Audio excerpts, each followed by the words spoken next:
buenos días, soy Carolina Cardona. En nombre de la Sociedad de Alumnos de Gestión Pública, la Coordinación de la Licenciatura en Gestión Pública y el ITESO, Universidad Jesuita de Guadalajara, les doy la más cordial bienvenida a Rompiendo Barreras, desafíos y oportunidades en la participación juvenil en la gestión pública. A continuación, presento al moderador de esta conferencia, llamado Pablo Sayas Morales.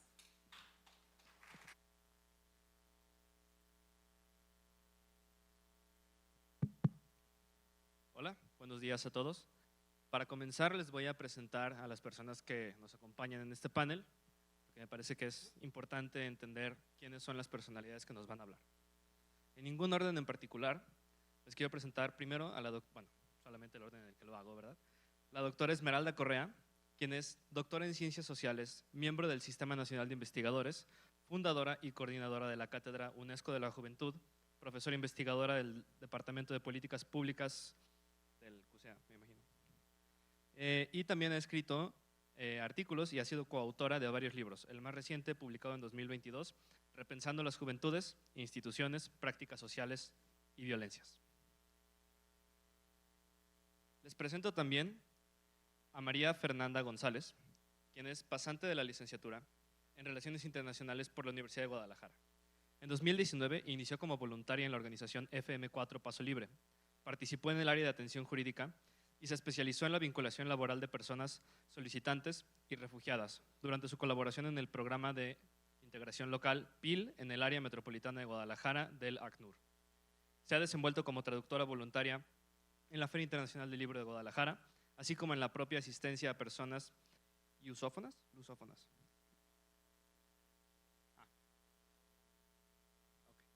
personas lusófonas en contextos de movilidad humana. Apuesta a que el conocimiento sea siempre colectivo y accesible y está dispuesta a luchar por existir dignamente. Finalmente, entre los presentes, les presento a Patricia Martínez Barba, quien es comunicóloga por la UDG, socio fundadora de una asociación civil que promueve la movilidad no motorizada.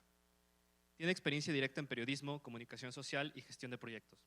Está interesada en proyectos de ciudad, participación ciudadana, gestión pública y contraloría social. Sus especialidades son el periodismo, la movilidad no motorizada, la participación ciudadana y la contraloría social. Ha sido coordinadora de gestión integral en la ciudad en el Ayuntamiento de Guadalajara y actualmente es directora general del IMEPLAN.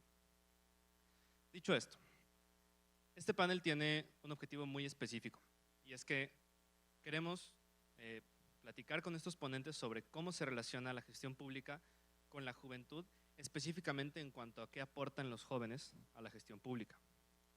Entonces, hay algunas preguntas guía que les voy a leer primero y las voy a recapitular antes de que les pase la palabra, que tienen que ver con lo siguiente. ¿Qué se ha conseguido con la participación juvenil en los espacios de planeación y toma de decisiones? ¿Qué problemas o necesidades se deben cubrir? ¿Cuáles son los principales retos a los que se enfrentan los jóvenes y estos espacios de toma de decisiones? Y finalmente, si consideran que hay una real participación de las juventudes en la gestión pública. Me permitiré lanzar un comentario breve para encuadrar estas preguntas. La participación de la juventud en la gestión pública, dicho en términos más aterrizados, tiene que ver con que los jóvenes ocupen espacios donde se gestionan los recursos que resuelven los problemas públicos, es decir, los espacios donde se toman las decisiones que afectan directamente lo que como sociedad hemos acordado que tiene que cambiar. Entonces, la participación juvenil, al menos desde la perspectiva de quienes curamos este panel, tendría dos posibles manifestaciones. Yo no voy a decir si esto se cumple o no, solamente voy a lanzar estas dos ideas. Lo primero tendría que ver con un tema de agencia. La agencia de la juventud se manifestaría como la capacidad de hacer que pase lo que queremos que pase. Y esto tiene, obviamente, la dificultad de que no hay una sola voluntad de la juventud, porque los jóvenes somos un grupo muy amplio con intereses diversos. Entonces, esa es la primera complicación. La segunda forma de participación de la juventud en la gestión pública tendría que ver con la representación en el sentido de meramente ocupar estos espacios.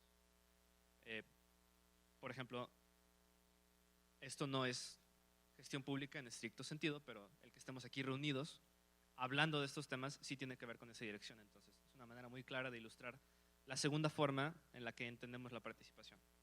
Esto no es exhaustivo, hay muchas otras formas, Entonces, dicho esto, voy a empezar a pasar la palabra de izquierda a derecha y ahora que ya está nuestra cuarta invitada, la voy a presentar también.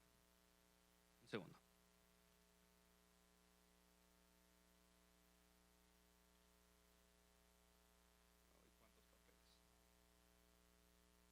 Sí, lo que pasa es que no lo encuentro. Sí, a ver, Mariana Fernández. A ver. Mariana Fernández tiene una trayectoria académica en la que ha sido abogada por la Universidad de Guadalajara, maestra en Derecho Constitucional, tiene un diplomado en campañas políticas y estrategias electorales por la Universidad George Washington, tiene un curso en el Parlamento Abierto por el Instituto Nacional Demócrata, la Red de Innovación y el Instituto Belisario Domínguez del Senado de la República, fue diputada local por el Distrito 8, presidenta del Instituto Jalisciense de las Mujeres, candidata a diputada federal por el Distrito 8 en 2015, diputada local y coordinadora del Grupo Parlamentario del PRI en 2018, presidenta de la Junta de Coordinación Política de noviembre del 2019 a mayo del 2020 y vicepresidenta de la mesa directiva de junio a noviembre del 2020. Actualmente es regidora en el Ayuntamiento de Guadalajara y es docente en la Universidad de Guadalajara. Bueno, entonces, vamos a empezar de izquierda a derecha y voy a darles 5 minutos por participación. Una vez que hayan terminado de participar todas, vamos a volver a empezar ahora con el objetivo de contestar a las otras perspectivas. Entonces,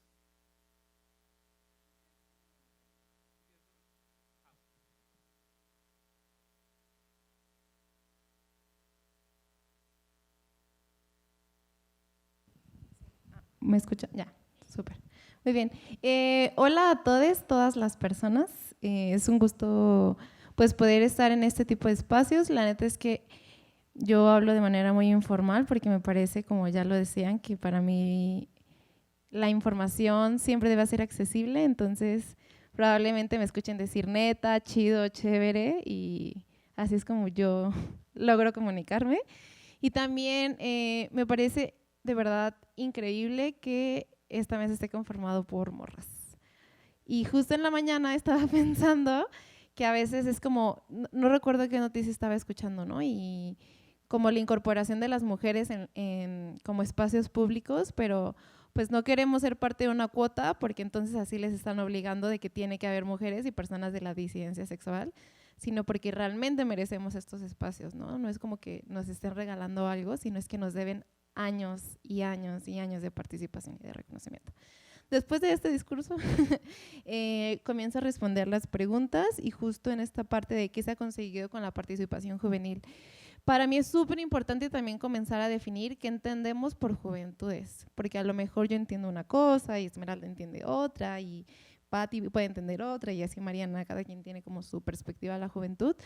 Yo lo voy a hacer desde, muy institucional, desde justo la definición que tiene la OMS sobre jóvenes adultos, que es casi como hasta los 29, 30 años, ¿no? Pero de ahí nos podemos arrancar y podemos hablar muchas cosas sobre las juventudes. Específicamente, la labor que yo tengo en FM4 es la parte de incidencia política y social. ¿Y cuál es como este impacto que yo he visto de la participación juvenil? Primero, platicarles que parte de la labor que yo hago es dar charlas de sensibilización, pero yo he dado charlas de sensibilización desde niños de 6 años hasta personas mayores, ¿no? Entonces me parece muy importante que primero, antes de hablar como cuál es el rol, que las personas estemos informadas sobre pues qué está pasando, ¿no?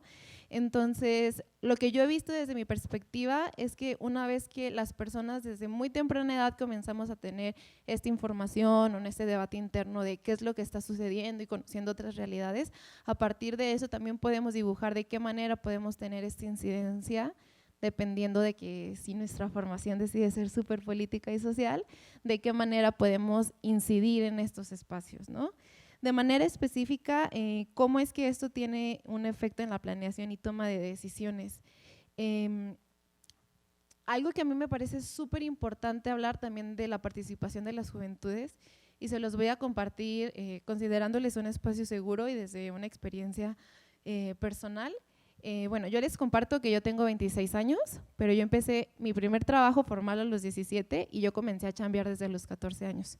Entonces, cuando yo tenía 20 años, era supervisora de gente que era mucho mayor que yo y entonces todo el tiempo me infantilizaban. E incluso en los espacios en los que hoy ocupo por otras instituciones, sigo siendo infantilizada porque una, me ven morra y dos, pues porque el patriarcado hace que las mujeres nos tomen como en un papel menor, ¿no?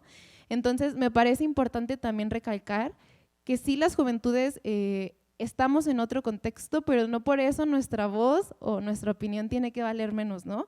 Y sí es súper importante, no sé qué espacios ustedes ocupen o cuál sea la experiencia de las compañeras, pero estoy súper en contra de la infantilización, ¿sí? Y por eso yo mucho tiempo no compartía mi edad en los espacios como de trabajo, porque decía, en cuanto sepan mi edad no van a tomar en cuenta lo que estoy diciendo. Pero algo que una compañera del albergue siempre decía cuando hablaba con las personas refugiadas era, a partir de la experiencia que tenemos, hemos encontrado que, y yo dije, claro, pues a lo mejor mi edad para muchas personas podría ser que no tengo tanta experiencia, pero pues todo lo que he cambiado y he vivido puede reflejar otra cosa, ¿no? Específicamente en la planeación, ¿cuál es el involucramiento? Me parece que a partir como de esta conciencia social que ahora se comienza a generar, puede que nosotras y nosotros desde las juventudes tengamos como un empuje diferente. ¿Por qué se los digo? Ahora yo veo que en el albergue son muchas más las personas jóvenes que se involucran con un tema de voluntariado, ¿no? Les platico el caso de una compañera que ella es Luisa, ella era alemana y ella llegó a estos espacios pues, de la asistencia humanitaria porque ella en Alemania a los 12 años comenzó a tener esta participación en un campo de refugiados de personas de Siria. Entonces ella llegó hasta acá y entonces te platicaba cómo pues era su visión y yo decía pues claro, o sea, tiene una experiencia mucho más amplia y a lo mejor su incidencia, porque iba a estudiar Relaciones Internacionales, que Diosita la bendiga, porque yo también soy internacionalista, pero cómo este involucramiento a tan temprana edad puede llevarnos como a una visión mayor y que nuestra toma de decisiones sea desde lo que está pasando realmente como en el campo.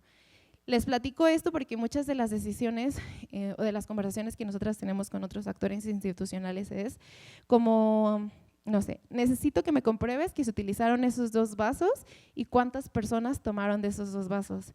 Pero imagínense la realidad de un albergue donde, por ejemplo, la semana pasada, solo en 1 hora recibimos a 40 personas venezolanas. Entonces, justo me parece que nos involucremos en espacios donde tenemos contexto o acceso a otras realidades, nos puede hacer que al momento en el que nosotros estemos en un papel de toma de decisiones sea mucho más cercano a la realidad y que esto sea accesible para esta medición de resultados o el accountability que se tiene de la gestión pública, ¿no? Porque a lo mejor yo les puedo pedir cosas súper lejanas, pero que para mí tenga sentido, cuando en la operatividad o en la aplicación de la gestión pública pues esto suele ser súper distinto. Y solo eso. Muchas gracias, Fernanda. Y le pasamos la palabra a Patricia. Gracias. Pues buenas tardes ya a todas y a todos. Muchísimas gracias por la invitación a este espacio para poder compartir un poco de mi experiencia. A mí me gustaría completar este currículum que ya presentabas con 2 datos más. Creo que yo soy una señora joven, tengo 43 años, pero otro dato muy particular de mi currículum es mi trayectoria como activista, que el día que decidí pasar a trabajar al lado oscuro de la fuerza, o sea, al gobierno, así lo vemos en mi generación, así le decíamos, entonces ahí dejé de ser activista, aunque realmente creo que sigo siendo activista de closet ahora, ¿no? Pero desde el gobierno hay que cuidar muchísimo ahora sí que las posturas por la gran responsabilidad que hay con cada cosa que decimos. En fin, me parecía importante decirles que vengo del activismo porque esto no es común, o sea, ver dentro de un gobierno a gente que haya estado en las calles manifestándose, pintando ciclovías con esténciles, rayando carros con pintura de no estacionarse en la banqueta, haciendo manifestaciones ciclistas, no voy a decir que el World Naked Bike Ride, nada por el estilo, que sí fui, pero no, no me animé a tanto, en fin. Pues recuerdo que cuando nosotros llegamos al gobierno, algunas de las notas, y todavía a la fecha, de repente en algunas columnas editoriales, se refieren a nosotros, y somos como 4 personas, que dicen los activistas del gobierno, ¿no? A los que cooptaron del activismo y se los llevaron al gobierno como si nos echaran a perder o algo así. Imagínense cómo podrá ser tener esa trayectoria, entrar a gobierno y de repente pierdes a tus amigos, porque muchos dejaron de hablarme porque entonces decían, ya te vendiste al sistema, y yo decía, no, me siento la más sola estando dentro del gobierno, porque no sabía cómo hacer muchas cosas que evidentemente ahora sé, pero que cuando entras a trabajar a gobierno no hay un manual, una guía, y ahora platicaba con Ana María que te diga cómo es comenzar a trabajar a gobierno. ¿Sí te explica cómo es la administración pública? Probablemente sí, pero realmente lo que te enfrentas en el día a día, no. Entonces, creo que hay mucho que desmitificar sobre cómo es trabajar la gestión pública, y bueno, creo que de esto iremos hablando un poco más, pero a mí me gustaría proyectarles en los minutos que me quedan rapidísimamente algunos datos, porque 3 minutos, que creo que estos datos también van a ayudar para reflejar a lo que me quiero referir. Yo ahorita actualmente dirijo el Instituto Metropolitano de Planeación. ¿Qué hacemos? Somos un instituto que somos como una extensión técnica de los 9 municipios metropolitanos, donde les ayudamos a trabajar en la planeación del ordenamiento territorial, de la movilidad, de la acción climática, de la resiliencia, en fin, de todas estas agendas del desarrollo urbano. ¿Le pueden ir dando? Me voy a poner de pie nada más para poderlos ver los datos y irme más rápido. Sí. Bueno, esta es una foto muy reciente. La siguiente, por favor. Aquí Erika, prima de Fer. 83% de las personas que colaboran en el instituto tienen entre 25 y 39 años. ¿Por qué quiero mostrarles estos datos? Porque es algo tangible para que ustedes vean sobre las posibilidades que hay. La siguiente, por favor. Este año los espacios de coordinación metropolitana tienen más representación de jóvenes. Tenemos un Consejo Ciudadano Metropolitano donde están representadas personas de los distintos municipios y prácticamente el 15% son jóvenes. Ella es Alejandra de Zapotlanejo, Ernesto, consejero de Zapotlanejo, tenemos también otros consejeros de Guadalajara y de Zapopan y de Tlaquepaque, que también son chavos, están muy jóvenes. La siguiente, por favor. Lo importante es que ellos están trayendo a la discusión de la agenda metropolitana los temas como los están viviendo desde su perspectiva, desde su enfoque. La siguiente, por favor. También en distintos ejercicios que hemos hecho, como es el caso de la Ruta 2042, se ha trabajado con las comunidades donde prácticamente el 25% de quienes han participado son jóvenes. La siguiente, por favor. Bueno, esta es la que acabo de decir. La que sigue. Temas en los que cuando convocamos generalmente a analizar un tema, partimos de mesas de trabajo donde se participa opinando desde nuestra experiencia, desde nuestra área de especialidad, y muchas veces no necesariamente se tiene que ser el técnico especialista en el tema, sino conocer, vivir esa experiencia, por ejemplo, en el tema de escasez de agua, para poder tener una visión que aportar. La siguiente, por favor. En el IMEPLAN, por supuesto, existen comunidades de jóvenes que aportan a su visión de gestión pública desde la diversidad. Estamos hablando que el 20% de la población del instituto se identifica en la comunidad LGTB. La siguiente, por favor. Y de los colaboradores, también les puedo decir, el 51% de las 71 personas que trabajamos aquí somos mujeres.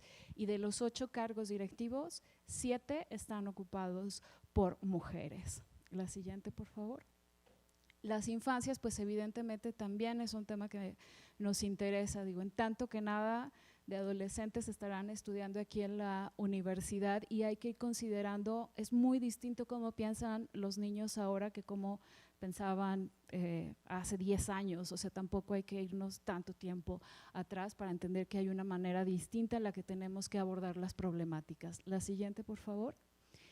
Y bueno, ¿cuál creo que es el reto? Y esto lo escuchaba el otro día en un podcast, que finalmente creo que hablando en este podcast hablaban del feminismo y del paso de las mujeres en la historia política, y lo que decían es que cuando hay una mujer en un cargo público, lo que permite es que una mujer así de empoderada puede empoderar a otras mujeres, y creo que eso también se puede replicar con el caso de los jóvenes.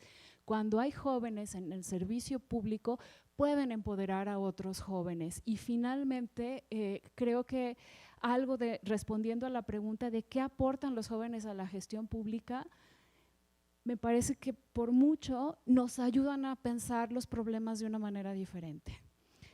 Sobre todo a mí que me ha tocado en mi experiencia estar en mesas, digo, mi cargo anterior, yo coordinaba los proyectos estratégicos de 4 secretarías, los 4 titulares eran hombres y podían ser mis papás. Como decía Fernanda, imagínense lo que era que alguien que podía ser su hija les llegara a decir cómo teníamos que hacer las cosas, ¿no? No era nada sencillo.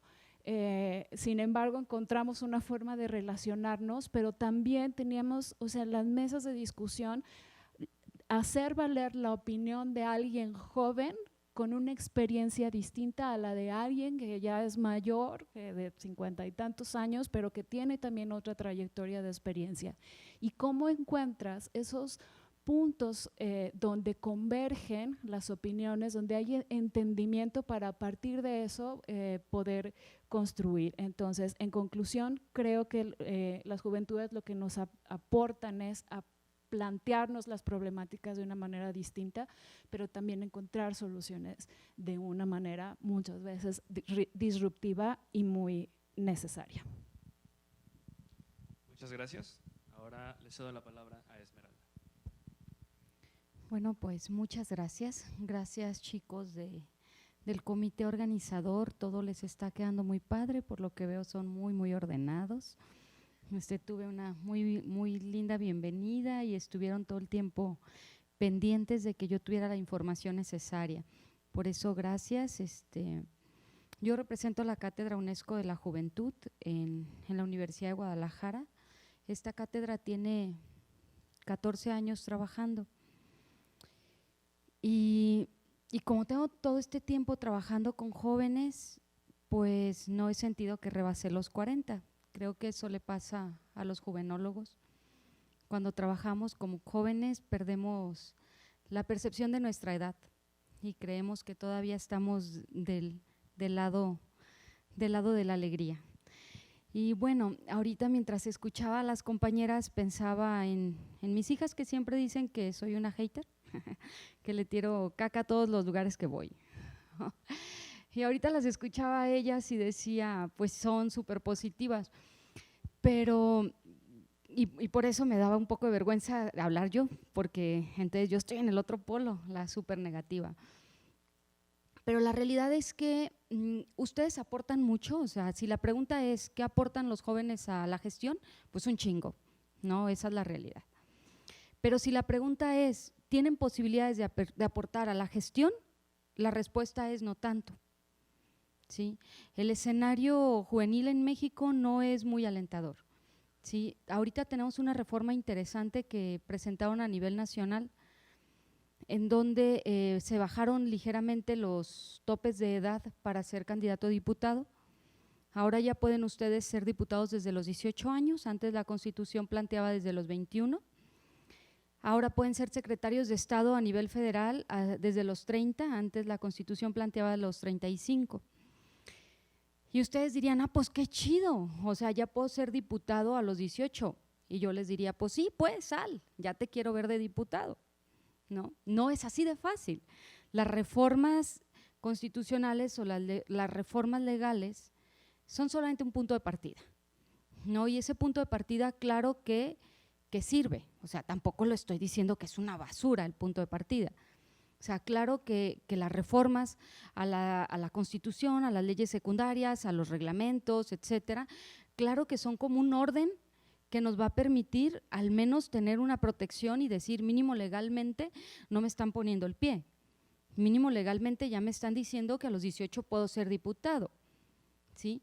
Pero el escenario es más complejo que reformar una ley, que reformar una constitución. El escenario que ustedes viven, no solamente, y eso que ustedes son privilegiados, doblemente privilegiados. O sea, eres el privilegiado que estudia y agrégale que eres el privilegiado que estudia en una universidad pública de élite.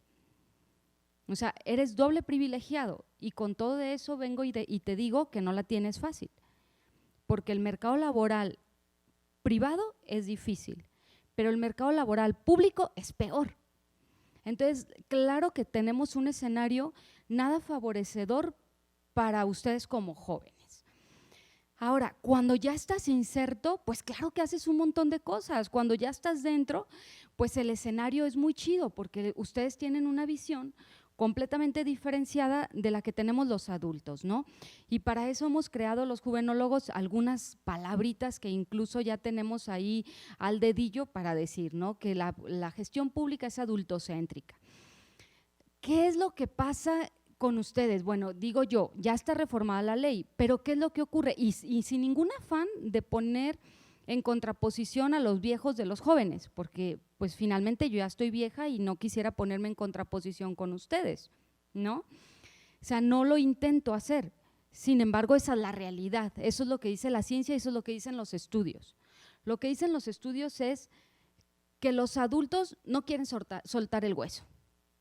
No, el otro día en un foro en el que estuve, yo le decía a un diputado, le decía, desde que tengo así de tamaño, bueno, todavía lo tengo, no, eso no es correcto, desde que tengo muy poca edad, he escuchado a Rocío Corona Nakamura ser diputada. Me voy a morir y Rocío Corona Nakamura va a ser diputada. Y entonces él se ofendió, obviamente, porque él ya eran 3 veces diputado. Y entonces dice, no, lo que pasa es que la carrera legislativa es una carrera, por eso se llama carrera legislativa, es trayectoria. No quise debatir porque estaba en un foro así y me iban a prender y a enfurecer. Entonces lo único que le dije es, Simón, pero viéndolo desde la academia, ¿qué lectura le damos a eso? Pues le damos la lectura de que los viejos no quieren soltar, de que los viejos están amañados en esos cargos públicos y en esos cargos además públicos de alto rango. No quiero negar que hay buenas prácticas, las compañeras ya están hablando de las buenas prácticas que tenemos y que tiene, por ejemplo, el instituto en el que ella está. Pues qué chido que vayamos avanzando hacia esas buenas prácticas, no son la regla, son la excepción, ¿sí? Porque la regla es que precisamente estos adultos digan, no, es que es una carrera legislativa, por eso él es inexperto y pues cómo va a ser diputado si es un inexperto, ¿no? Y siempre vas a ser un inexperto si no te dan esa posibilidad. Entonces yo creo que la cuestión de la juventud en la gestión pública es muy difícil porque además en la gestión pública se juega algo que es el poder, ¿no? Entonces estas relaciones de poder se ven reflejadas en esa gestión pública. O sea, los partidos políticos, al menos en los ayuntamientos, llegan con paquete completo.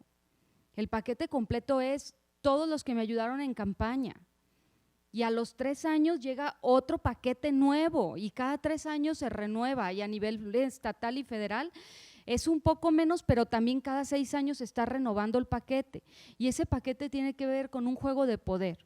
Entonces el escenario, claro que no es fácil, creo que el escenario que se les plantea en la gestión pública es de mucho trabajo. Ustedes requieren de trabajar muy duro para llegar a la gestión pública.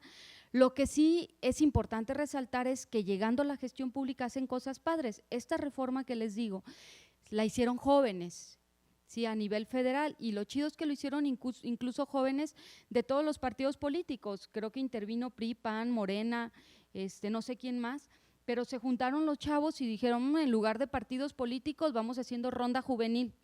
Y en esta ronda juvenil vamos presentando esta política y creo que ese es un ejemplo interesante de qué es lo que pasa cuando los jóvenes se inmiscuyen en las políticas públicas o en la gestión pública en cualquiera de los 3 ámbitos, ¿no? ¿Qué otra cosa visualizaría yo? Digo visualizaría porque hoy por hoy no la tenemos, ¿no? Pero así la imagino. ¿Qué pasaría si mañana todos ustedes reemplazaran a los rucos y estarían ustedes trabajando. Yo visualizo que de entrada tendríamos un cambio conductual y cultural impresionante, porque la generación Z y los millennials, pero más la generación Z, ha tenido una característica muy interesante, y esa característica interesante es que es muy sensible a las injusticias, ¿sí? Por eso ustedes son la generación de cristal, por eso así les llaman despectivamente, y les llaman así despectivamente porque ustedes son muy sensibles a esas injusticias. Les fastidia cuando su mamá, su papá, su tía, su abuela discrimina al que está subido de peso, al que tiene una preferencia sexual diferente. Les fastidia cuando el Estado en sus discursos los discrimina a ustedes o a los niños o a las mujeres. O sea, la generación Z es una generación bien sensible a la injusticia, que no habíamos tenido ni en los baby boomers, ni en los Zetas, un poquito mayor en los millennials, pero con ustedes es muy chido eso. Entonces, si ustedes entraran a la gestión pública, así de ya y de lleno, a lo mejor muy probablemente tendríamos disminución en los casos de corrupción, de violencia y de injusticia. Muy probablemente serían muchísimo más sensibles a eso, pero hoy por hoy pues no lo tenemos. Sin embargo, claro que se ven casos exitosos en donde participando ustedes si hacen este tipo de cambios sensibles y claro que presentan a la gestión pública toda esa parte, ¿no? Ahora bien, en los municipios, ¿cuál sería tu escenario y cuál sería el juego y cuál sería el camino para llegar a ello? Yo creo que en los municipios no tienes de otra. O sea, si no participas hoy por hoy en un partido político, es muy difícil que entres a la gestión pública. A menos que, y eso tampoco me lo estoy sacando de la manga, sí, la doctora Lucía Mantilla tiene un estudio bien interesante respecto a eso. Los ayuntamientos tienen dos vías de ingreso principalmente, el clientelismo, ¿sí?, y el nepotismo. Así de triste. Y el clientelismo tiene que ver con esas redes de amigos. Sí, con esas redes de amigos que tú puedes generar y que luego te van a jalar a la gestión pública. Y el otro pues son todos los conocidos, amigos, bla, bla, bla, bla, bla, que también dicen a mi hijo, a mi tío, a mi hermano, a mi conocido, vengo y lo jalo. Entonces, hoy por hoy lo que tú deberías de estar haciendo es generar esa gestión social, o lo que Bourdieu llama capital social, que no es otra cosa que esas redes de amigos que cuando tú egreses van a ser fundamental, al menos en esta profesión. ¿Sí? En esta profesión esas redes de amigos te van a ir colocando a ti en la posibilidad de entrar a trabajar en ayuntamientos, en gobierno del estado, en gobierno federal y de incidir en la gestión pública. Otro camino que es el mucho más decente, bueno, aquí tenemos el ejemplo de la compañera, es a través de las organizaciones de la sociedad civil. ¿Por qué? Porque en mayor medida, no como quisiéramos, pero en mayor medida el Estado ha estado volteando a ver a las organizaciones de la sociedad civil para saber qué es lo que están haciendo. Y creo que eso también podría ser otro camino interesante en el que ustedes podrían empezar a gestionar su ingreso a la gestión pública, ¿no? Muchas gracias, Esmeralda. Finalmente, para esta primera ronda de comentarios, te cedo la palabra, Mariana. ¿Te gustaría que te repita las preguntas que estamos contestando? ¿Sí? Ok. Pues teníamos aproximadamente 5 minutos, pero es flexible. Lo calculamos con un colchón, asumiendo que todos nuestros participantes son personas interesantes. A ver, las preguntas tienen que ver con qué se ha conseguido con la participación juvenil en los espacios de planeación y toma de decisiones, qué problemas o necesidades se deben cubrir, cuáles son los principales retos a los que se enfrentan los jóvenes y si tú consideras que hay una participación real de las juventudes en la gestión pública. Y solamente como una nota del pie de página, definíamos participación de manera no exhaustiva como agencia y representación. Muchas gracias, saludo con mucho gusto. Gracias, Pablo. Mucho gusto de estar con todas las compañeras y sobre todo con todo el alumnado. Me da mucho gusto poder participar en este panel. Yo sí creo que los avances han sido enormes en el tema de la juventud. Tuve oportunidad de ser diputada la primera vez a los 21 años. Estaba en 6º semestre de la carrera de Derecho en la Universidad de Guadalajara. La segunda vez que fui diputada tenía 30 años, ahorita tengo 36 para que no saquen cuentas. Como dice Pati, yo también soy una señora bastante joven, pero sí platicarles que cuando yo empecé a participar en política era en el año 2009 y casi no había participación de jóvenes ni de mujeres. Entonces han pasado 14 años y yo veo que cada día hay mucho más participación en los espacios más importantes. En aquel 2009-2010, que es hace 13 años, yo nada más conocía 2 gobernadoras en aquel entonces. Jóvenes, la más joven era yo de 21 años y los jóvenes que seguían tenía 35, 36, que claro que siguen siendo jóvenes, pero qué esperanzas que viéramos en alguna cámara participar a jóvenes de 20 y tantos. Yo me acuerdo que cuando yo llegué a los 21 era una gran nota de, llega estudiante a la Cámara de Diputados local. Y había muchos que a lo mejor ni carrera tenían, pero a mí siempre decían, va a la mitad de la carrera. En ese entonces terminé la carrera y terminé la maestría en esa legislatura, pero ahora que estaba justamente analizando las edades de los diputados locales, un 30% son menores de 35 años. En la ONU el joven es de los 18 a los 29, para temas más políticos. Hay partidos políticos que hasta los 35 nos consideran jóvenes. Pero hay que decirlo claramente, el camino ha sido largo tanto para las mujeres como para los jóvenes, porque las puertas estaban cerradas, entonces sí se tuvo que empezar a incluir un tema de cuotas políticas. Las cuotas políticas son la antesala de lo que ahora llamamos paridad, que es el 50 y 50 para mujeres y hombres, o los propios partidos políticos tenían que empezar a poner cuotas de jóvenes. Bueno, en este partido va a ser el 30% de las candidaturas para jóvenes, en otros el 33%, en otros el 20%, porque se dan cuenta que los jóvenes son importantes, pero yo me acuerdo mucho del discurso político, era los jóvenes van a ser el futuro de este país. Y yo creo que desde hace los últimos años ya todos hablamos de que los jóvenes van a ser el presente. Ustedes si estudiaron la carrera, me imagino que todos los que están aquí son de gestión pública, es porque quieren estar en un tema político o de la administración pública. Entonces antes decían, ¿dónde pueden estar los jóvenes? Pues en el Instituto de la Juventud, ahí no hay forma en la que no contrates un joven, ¿no? El que va a presidir el Instituto de la Juventud.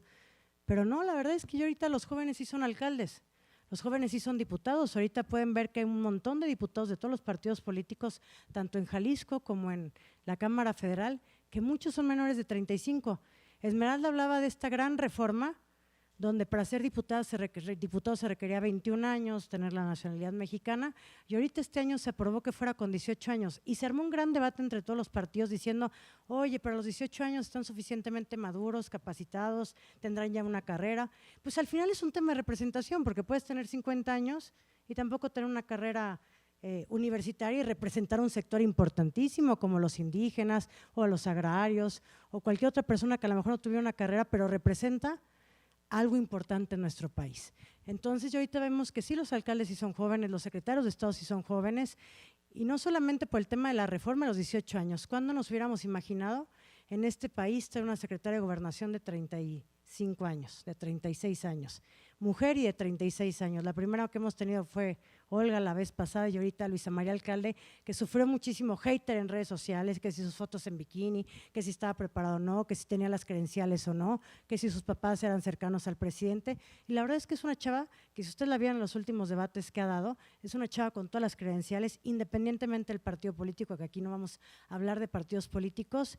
Y yo sí veo que próximamente también las ciudades estarán llegando la gente joven, a los gabinetes la gente joven, y hay que decirlo claramente, hay gobernadoras muy, muy jóvenes, pero eso no se daba antes. Así como les platico que cuando yo empecé en política nada más había 2 gobernadoras de 32 entidades federativas, ahorita nuestro país tiene 9 gobernadoras y muchas son jóvenes. Muchas tienen 36, 37 años, 38 años. Entonces, si vemos alcaldes de 20 y tantos, pues claro que 10 o 5 o 8 años después van a ser gobernadores, porque antes los gobernadores era gente de arriba de 50 años. Entonces, cuando alguien les quiera decir de que ustedes van a ser el futuro, no, ustedes ya van a ser el presente. Puede haber muchas vías para llegar a lo político. Lo primero que yo les diría es que tienen que tener alguna causa. Mi tema es la diversidad sexual, mi tema es la igualdad entre mujeres y hombres, mi defensa van a ser los animales, la que ustedes quieran y gusten. Y a partir de ahí ustedes podrán elegir qué partido político les gustan. Sí tenemos candidaturas independientes, son mucho más complicadas en nuestro país por el tema de las firmas, por el tema de que es poco tiempo para que la gente te pueda conocer en un tema independiente, pero bueno, legalmente existen y quien quiera también es un vehículo, una candidatura independiente. primero la causa, después en dónde les gustaría participar, qué partido les gusta ideológicamente, y de ahí sí es participar en una campaña, pero participar con un tema visionario, porque antes sí se utilizaba que hace 15 o 20 años los jóvenes nada más pegaban calcas en las campañas o nada más andaban en la porra de los eventos. Y ahorita la visión de los jóvenes sí tiene que estar en la visión de cualquier gobierno, sea un gobierno de un municipio, sea un gobierno del estado. ¿Por qué? Porque lo decía mi querida Patti, al final la visión es totalmente distinta. Yo, por ejemplo, en mi oficina cuento con un gran capital que son parte de alumnos míos de la Universidad de Guadalajara, y lo que ellos ven es totalmente distinto a lo que yo veo, y seguramente si tengo algún colaborador de 50 años, también la visión es totalmente distinta. Y les tengo una noticia, todas se requieren. Porque ahorita hablábamos de que hay la carrera legislativa, hay la carrera política. También la política tiene la parte de la injusticia de que cuando eres joven, pues no tienes la experiencia, pero cuando ya llevas muchos años en política, ya pareciera que eso es un negativo. Cuando en cualquier otra carrera el tener muchos años de experiencia es un positivo. Si yo fuera arquitecta y dijera, llevo 40 años siendo arquitecta, wow, Mariana puede cobrar muchísimo porque lleva 40 años construyendo edificios, construyendo casas. Pero si fuera en política, ay no, ya lleva muchos años, siempre los mismos. Y si eres joven te van a decir la falta de experiencia. Entonces yo creo que al final las dos se requieren. El bagaje y la experiencia en cualquier carrera debe ser importante, pero también la visión de gente que tal vez ya no esté contaminada, que tenga visiones distintas, porque algo que también se mencionó en este panel importantísimo, las nuevas generaciones piensan muy distinto a nosotros porque están muchísimo más informadas. Las injusticias les duelen, las injusticias las entienden. Qué esperanzas que cuando yo iba en la secundaria supiera que el no es no y que el maestro te podría violentar, y qué esperanzas que acusaras a un maestro que te hizo un comentario misógino. Y en cambio ahorita las chavas desde secundaria, desde la prepa, desde la licenciatura, ya todo el mundo sabe el tema de la igualdad, ya se defiende el tema de la diversidad sexual, ya se habla de que hay minorías por las que hay que hablar, ya se habla de que los jóvenes entienden el tema de migración tan grave que se vive en todo el mundo, no nada más en Jalisco. Entonces, claro que ustedes vienen mucho más revolucionados, mucho más educados, porque la información también la tienen mucho más accesible a la que lo tuvimos nosotros. Tal vez yo soy una generación intermedia entre adultos y entre ustedes que están muy jóvenes, pero ¿qué les diría? Que también se tienen que preparar. Antes era muy normal que generaciones de nuestros papás o abuelos dijeran, no, es que no tenemos carrera porque las mujeres no podían estudiar, o solamente podía ser enfermero, trabajadora social o secretaria, pero ahorita creo que ya es complicado que alguien no estudie una carrera universitaria, porque si queremos llegar a los espacios públicos también hay que prepararnos. Usted es una clase privilegiada porque está en una universidad que es maravillosa, es una universidad que tiene muy buen nivel académico, entonces ¿qué tendrán que hacer? Prepararse y también luchar, porque no todos los jóvenes tienen las características que tienen ustedes. No es lo mismo un joven que nació en la zona norte de Jalisco, que un centro universitario le quedaba 6 horas, que además es de población indígena. Entonces imagínense, pues no es lo mismo cómo se crece en unas circunstancias que otros que nacen en circunstancias adversas. Entonces ustedes que nacieron, sí se puede decir claramente, no es un tema de discriminación, que nacimos en lugares privilegiados, pues creo que tenemos la doble o triple obligación y responsabilidad de tratar de prepararnos, de estar a la altura y luchar por tantos y tantos jóvenes que no tienen las oportunidades que hemos tenido nosotros y que están teniendo ustedes. Ustedes no van a tener pretexto de que no entren a la universidad, que no saben a qué van a comer al día siguiente, que les toca 6 o 7 horas para ir a su lugar de clases. Entonces, claro que la administración pública se está abriendo para los jóvenes, lo ven con los alcaldes, lo pueden ver con diputados, con secretarios de Estado. Ha sido un camino muy largo porque los jóvenes y las mujeres éramos los más discriminados, pero ahora ya se nos va a hacer muy normal ver alcaldes de 20 y tantos, ver diputados de 20 y tantos, ver gobernadores y gobernadoras de menos de 40 años, cuando antes esos espacios eran para arriba de los de 60 años. Pero ¿qué sí tenemos que hacer? Prepararnos, porque no es que van a llegar en el futuro. Ustedes van a llegar a esos espacios ya en el presente, seguramente cuando estén terminando, y si no es que antes, de sus propias carreras universitarias. Muchas gracias, Mariana. Ahora, antes de invitar a nuestras panelistas a que se respondan entre sí, voy a recuperar algunos puntos que creo que son particularmente importantes en este espacio. Esmeralda pone sobre la mesa la idea de que la generación Z es una generación sensible, y creo que eso tiene que ver con algunas ideas que se presentaban ya desde el inicio. Por ejemplo, Fernanda nos destacaba 2 cosas. Primero, que la juventud incide como orientándose a partir de la conciencia social, que es algo particular de nuestra generación. Y también señala un problema al que ella se ha enfrentado, que creo que nosotros también conocemos, que es la infantilización. Yo creo que es una experiencia común entre todos los estudiantes de gestión pública, que de repente se te ocurre empezar a hablar de lo que piensas y lees y lo que aprendes en el salón de clases y afuera, no sé, en tu mesa familiar, y repentinamente a tus tíos y abuelos les parece muy extraño que tengas opiniones que no son las que te enseñaron a tener en esta casa, ¿no? ¿Por qué no piensas tú que a los chairos hay que agarrarlos a palazos, por ejemplo, ¿no? U otro tipo de reacciones con los que uno se encuentra luego y son muy extrañas y francamente desagradables. También Patricia nos dice dos cosas que también son, bueno, nos dice muchas, ¿no? Pero yo rescato dos cosas que son sumamente importantes para la realidad que se vive en la carrera de gestión pública.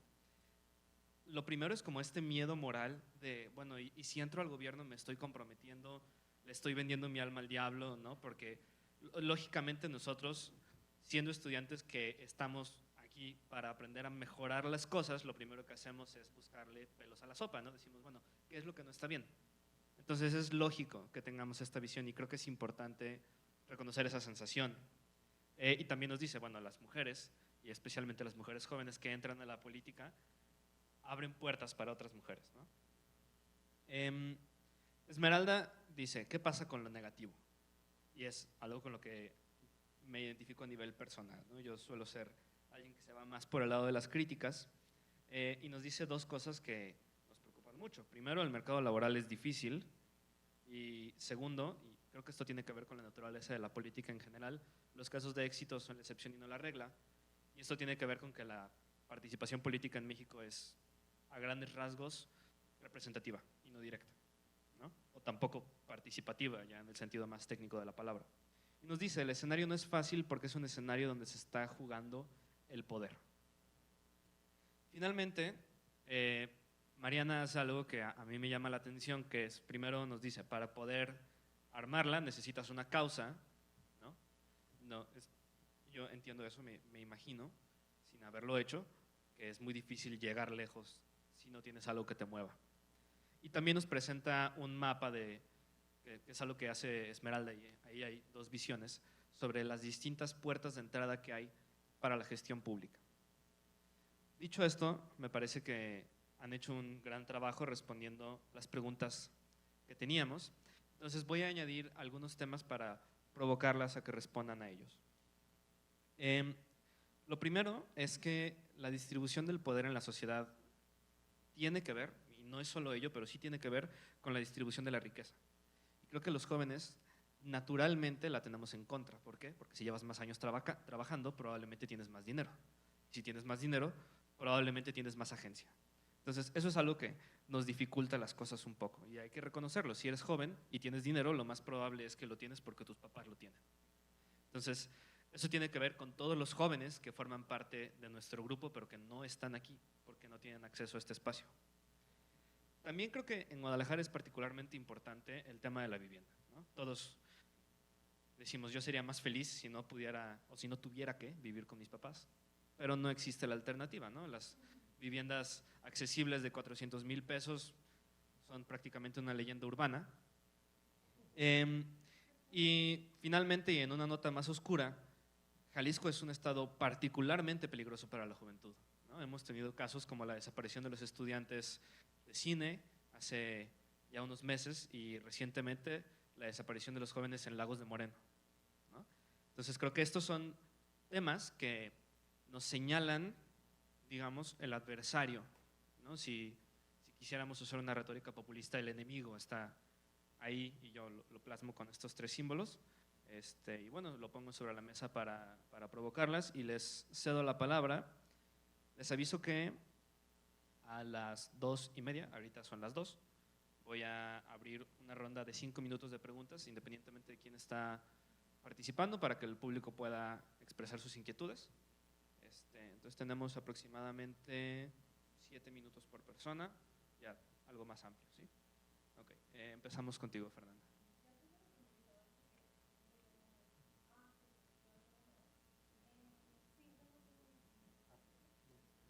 Listo. Ay, perdón por la expresión, pero yo siempre uso esto de que me tronó la tacha como con todo lo que las compas estaban diciendo. Sí, y yo, saludos a los usuarios de sustancias. Entonces, justo con lo que decía Pablo, como la distribución del poder y la riqueza, hay algo que a mí me parece súper importante y que Esmeralda ya lo señalaba, que es la creación de este capital social. Si ya decían que el acceso a un escenario público es complicado y que el privado es más complicado, hola, ¿cuál es el tercer sector? Sociedad civil. La sociedad civil en Jalisco es chiquitititita a lo que puede existir en otros estados de la República. Como sociedad civil no tienen, bueno, más bien yo no puedo como compartirles de manera tangible o en datos cuántas cosas desde sociedad civil logramos por la construcción de capital social y que de esa forma incidimos. Porque así como Patti decía, hay que desmitificar como esta parte de las servidoras públicas o de las personas que están en gobierno, yo también agregaría a la mesa, hay que desmitificar pues a la sociedad civil. Porque luego son de que, ay, estos pobrecitos o estos hippies que se dedican a defender los derechos humanos y quién sabe cómo lo hacen y que todo el tiempo están pidiendo donaciones. Pues sí, todo el tiempo pedimos donaciones porque, hola, estamos haciendo la chamba del Estado. Sociedad civil existe porque hay un hueco en el Estado que entonces no está respondiendo a ese fenómeno o esa problemática y entonces es desde ahí donde nosotras desde sociedad civil no podemos tener tal cual como una gestión pública porque no somos el Estado, pero sí podemos tener esas acciones de incidencia, ¿no? Que eso me parece sumamente importante. Ahora, denme un segundo como justo para ir recopilando un poco más. En esto que también apuntaban que todas las visiones son necesarias, tanto de las personas jóvenes como de las personas adultas, yo también apunto a que esto hace una conversación mucho más rica. No recuerdo quién de las y los compañeros de ITESO, cuando estaban haciendo como primera llamada y la parte del protocolo, dijo una frase que a mí me gustó mucho y que yo la apunté, que decía voces plurales. Yo apuntaría a que la gestión pública necesita voces plurales. Yo les platico que yo soy una persona que está a favor de que las mujeres y los cuerpos gestantes podamos decidir sobre nuestro propio cuerpo. Y una vez platicando con otra persona, también entendí que yo tendría que entender la posición de las personas que a lo mejor no están a favor de que nosotras y los cuerpos gestantes decidamos sobre nosotros mismos, ¿no? Entonces, por eso me parece importante esta riqueza de pensamientos y de posturas. Pero ojo, no haciéndolo como de manera, en RI usamos el garrote y la zanahoria. La zanahoria como te voy a seducir para que hagas finalmente algo que yo quiero, o el garrote cuando ya no estoy dispuesta al diálogo y literalmente te voy a obligar pasándome por el arco del triunfo del consenso o lo que tú quieras, ¿no? Entonces, ¿a qué voy con esta pluralidad de posturas? Que no es necesario llegar a este debate y a la violencia, porque algo que yo digo muchísimo en todos los grupos con los que hago sensibilización dentro y fuera del albergue, es que para mí es súper importante una cosa, que el respeto no se negocia. Podemos tener diversidad de posturas, sí, pero en el momento en el que alguien falta el respeto, a mí me parece que ya no puede seguir el diálogo, ¿no? Y que me parece que últimamente en la actividad política de México, sobre todo, y ya lo señalaba muy bien, con este siguiente año electoral, el respeto más bien es lo único que no está presente en este año electoral, ¿no? Porque entonces se comienzan a juzgar de qué forma cierta persona candidata realiza tal o cuáles son los comentarios, y comentarios súper misóginos, súper patriarcales, súper racistas, súper clasistas, ¿no? Que eso a mí me parece sumamente alarmante, ¿no? Eso quería como colocarlo. En esta parte que ya colocaba Pablo sobre el peligro de las juventudes, tristemente vivimos en una república súper o sea, como este rollo de la necropolítica nos alcanza todos los días, ¿no? Y yo lo veo específicamente, por ejemplo, en el albergue. ahora que Patti nos mostraba como la composición de IMEPLAN, yo decía, pues claro, es que en FM4 les podrá decir que la persona, así como la que tiene más años y es colaboradora, han de ser como 45 años. Pero también noto otra cosa, que solo como 2 o 3 personas son madres o son padres. ¿Cuáles son como estas condicionantes que incluso, y ya lo decía Esmeralda, a lo mejor como jóvenes sí podemos incidir en espacios públicos, pero también a qué costa, ¿no? Lo hablo desde mi perspectiva y el vivirme como una mujer, y entonces yo no sé si yo podría tener las actividades que yo tengo si yo en algún momento de mi pasado hubiera decidido ser madre. Porque obviamente por más que hablemos de cuotas y de paridad, pues hola, seguimos teniendo una doble jornada, ¿no? Y para que una mujer salga al espacio público, sorpresa, hay otra que se tiene que quedar en el espacio privado, porque hasta ahorita no hay una red de cuidados que como mujeres o como personas o como figuras femeninas podamos tener como tanta esta libertad. Ahora, con la parte del peligro de las juventudes,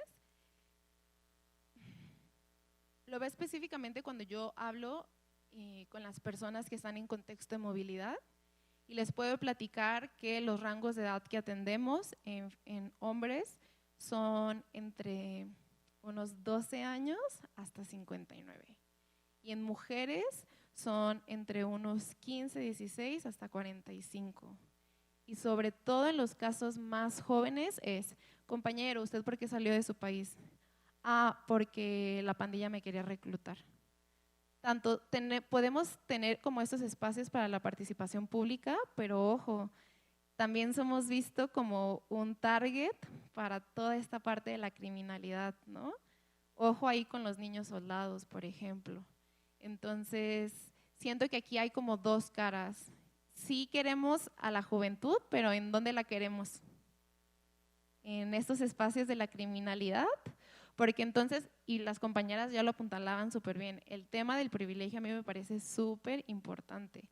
Yo vivo aterrorizada, y les voy a ser súper sincera, yo vivo aterrorizada que en algún momento, como defensores de derechos humanos, lleguen y hagan algo a la organización. Y entonces, este miedo lo he creado a partir de un privilegio de acceso a la información. Pero entonces, ¿qué pasa con todos estos jóvenes que al contrario de yo, que pues a lo mejor mi contexto privilegiado es que sí tuve acceso a la universidad, pero a partir de que mi papá era un trabajador universitario de la Universidad de Guadalajara y que se rifó con 2 chambas todos los años hasta que yo estuve en la universidad, y que mi mamá dejó de trabajar hasta que yo estaba en la universidad, ¿no? Entonces, como a partir también de que generamos estrategias o podemos visualizar a qué causa podemos apostarle a partir de a qué tenemos acceso. Y con esto voy a concluir. A mí algo que me parece súper importante, y cuando me preguntan, ¿de qué hubieras hecho diferente? Yo les platico mi experiencia. Yo pues ya les decía que trabajé de manera formal desde los 17 años justo en uno de los call centers que está enfrente del ITESO. Y cuando ya estaba en segundo semestre me ofrecieron una chamba como de calidad. Entonces yo pasé de trabajar 25 horas a tener un turno de 45 horas y además tener un semestre de 7 materias. Entonces literalmente yo me levantaba a 5:30 y llegaba a mi casa 10:30. Entonces yo estaba súper deseosa de poder explorar otras causas y otras realidades, pero mi propio contexto a mí no me lo permitía, porque entonces era o voy a alguna charla que organizan en la universidad, o neta uso ese tiempo para hacer tarea y entonces hoy dormir más de 4 horas, porque ese era el promedio que yo dormía, ¿no? Si a partir de los privilegios o de los contextos que cada quien tenga para poder apostar a esta parte de la gestión pública, yo les invitaría a que en la medida de lo posible busquen una forma de ser voluntarias o voluntarios. Si bien no hay una retribución económica al inicio, porque pues se crea capital social, les puedo asegurar que eso les va a dar como una apertura y un contexto a un chorro de cosas que a lo mejor en la teoría no te explican. A mí en la teoría me hablaban de, sí, la asistencia humanitaria y cómo las Naciones Unidas tienen el Consejo de Seguridad y la Cruz Roja, pero entonces, pues, como yo aplico eso a una crisis de personas migrantes, cuando un día, en junio, recibimos a un grupo de personas haitianas y fueron 60 personas y algunas hablaban creol, otras portugués y algunas español. Entonces yo les apostaría a eso porque incluso cuando ustedes van a buscar chamba, en el currículum va a decir que tenga mínimo 2 años de experiencia con grupos, no sé qué. Pues, güey, ¿cómo voy a tener esa chamba si estaba estudiando? Se acabó de salir. Pues entonces eso se los da a los voluntariados. Y si en algún momento yo dejo de colaborar en donde estoy, mi plan de vida lo único que me responde es irme 2 meses a mi natal Brasil y hacer un voluntariado en algo. Incluso yo teniendo esa experiencia, regreso a, necesito tener acceso a otros espacios que también me hagan darme cuenta de otros privilegios y entonces a partir de eso yo también poder sumar, si es que en algún momento yo llego a entrar a una institución de gobierno, por ejemplo, o a una agencia internacional. Y ya voy a terminar, lo prometo, algo que me parece súper relevante en la gestión pública y en cualquier aspecto de nuestra vida es no idealizar los espacios.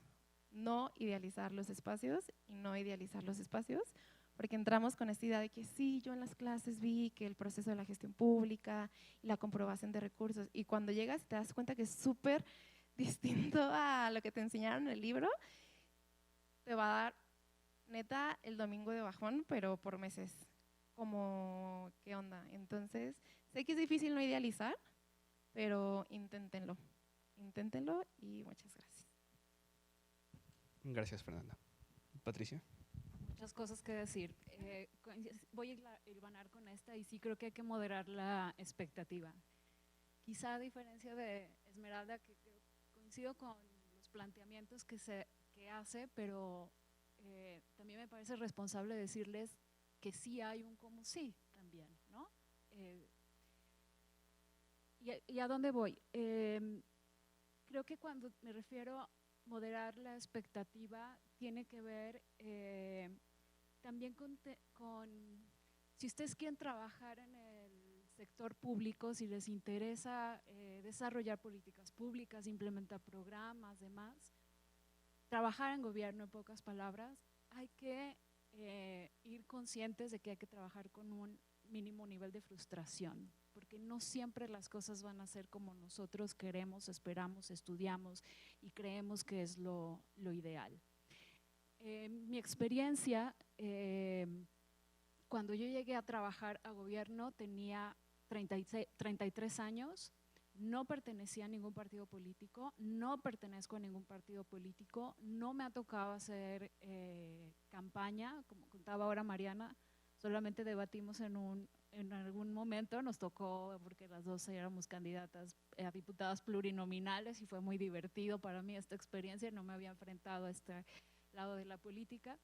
Sin embargo, lo que quiero decir es, cuando me refiero a encontrar el cómo sí, es que al final de cuentas, un diputado, un secretario, una secretaria, una diputada, o sea, todos necesitan de un equipo que les ayude a analizar, a pensar, a investigar, a entender los problemas de una manera distinta, ¿no?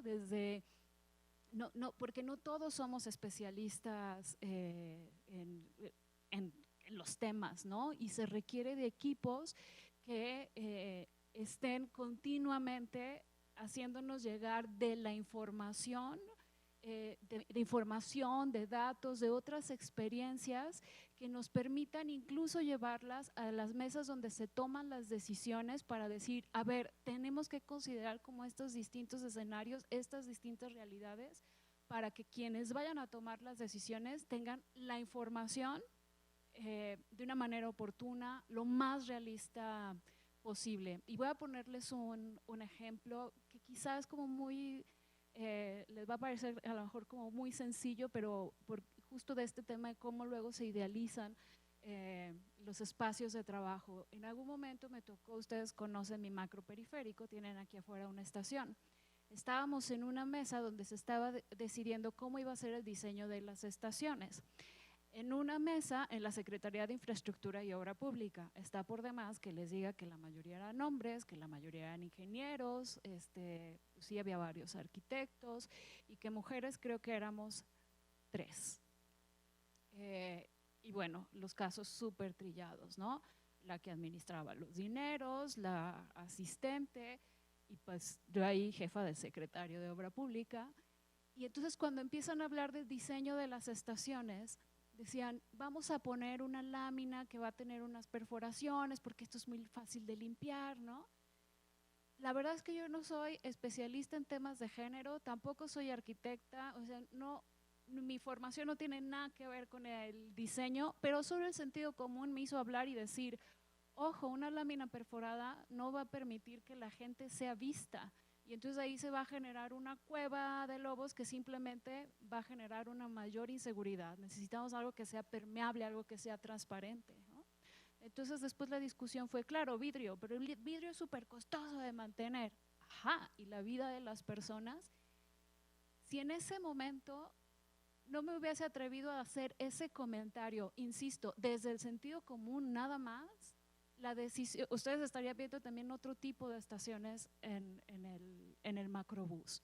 Y poco este ejemplo, me tocó vivirlo, pero como este puede haber más, puedo contarles otros tantos, y lo que les quisiera transmitir es que muchas veces esperamos que desde el gobierno se puedan hacer grandes transformaciones, que lo que estudiamos ayude ahora a cambiar el cambio climático, por ejemplo, ¿no? A revertir los efectos de la crisis climática, que podamos combatir a la pobreza, que llenemos estos huecos que desde sociedad civil se están atendiendo. Podemos, creo que sí, idealizar y seguramente tener grandes ideas, pero hay escenarios ideales y hay escenarios posibles. Y sobre esos posibles es sobre los que tenemos que construir y que creo que se necesita, como les decía, sí, estar, y ahora que el tema de la salud mental es tan importante, sí hay que ir conscientes de que hay que lidiar con un nivel de frustración. Dos, que pues luego estos grandes planes necesitan grandes presupuestos y en el gobierno lo que menos tiene son grandes presupuestos. Y otro que me parece muy importante, hay que aprender a trabajar de una manera complementaria, en equipo, subsidiaria. Es decir, hoy yo no veo que los organismos de sociedad civil llenen un hueco. Suena contradictorio, sí lo llenan, pero no tendríamos ahora que verlo así, tendríamos que gestionarlo de una manera diferente.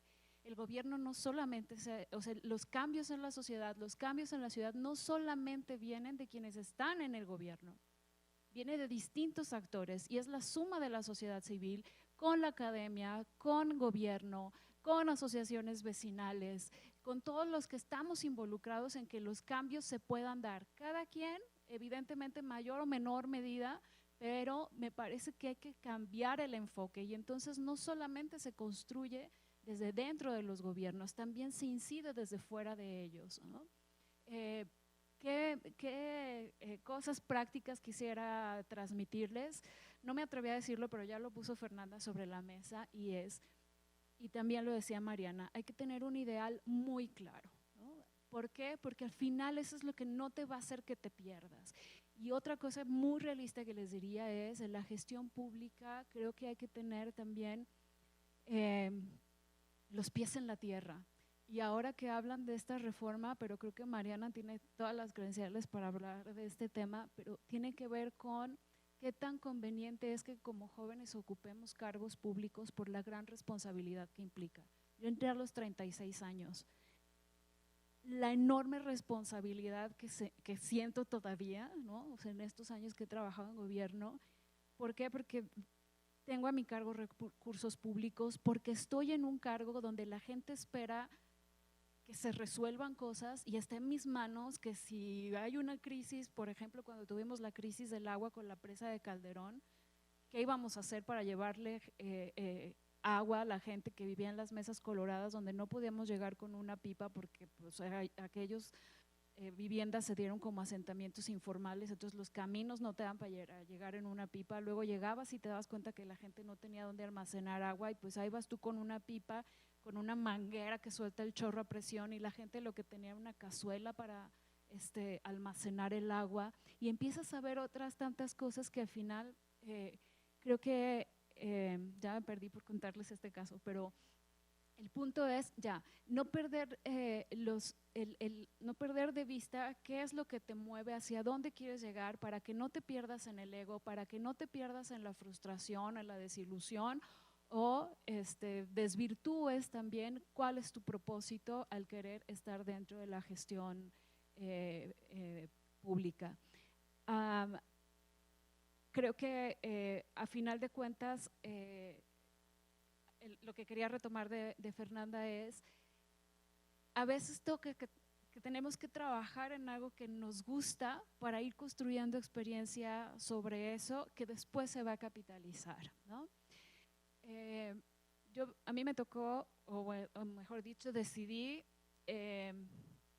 para poder estar donde yo quería estar trabajando, era recepcionista de un convento de monjas, la cosa más rara.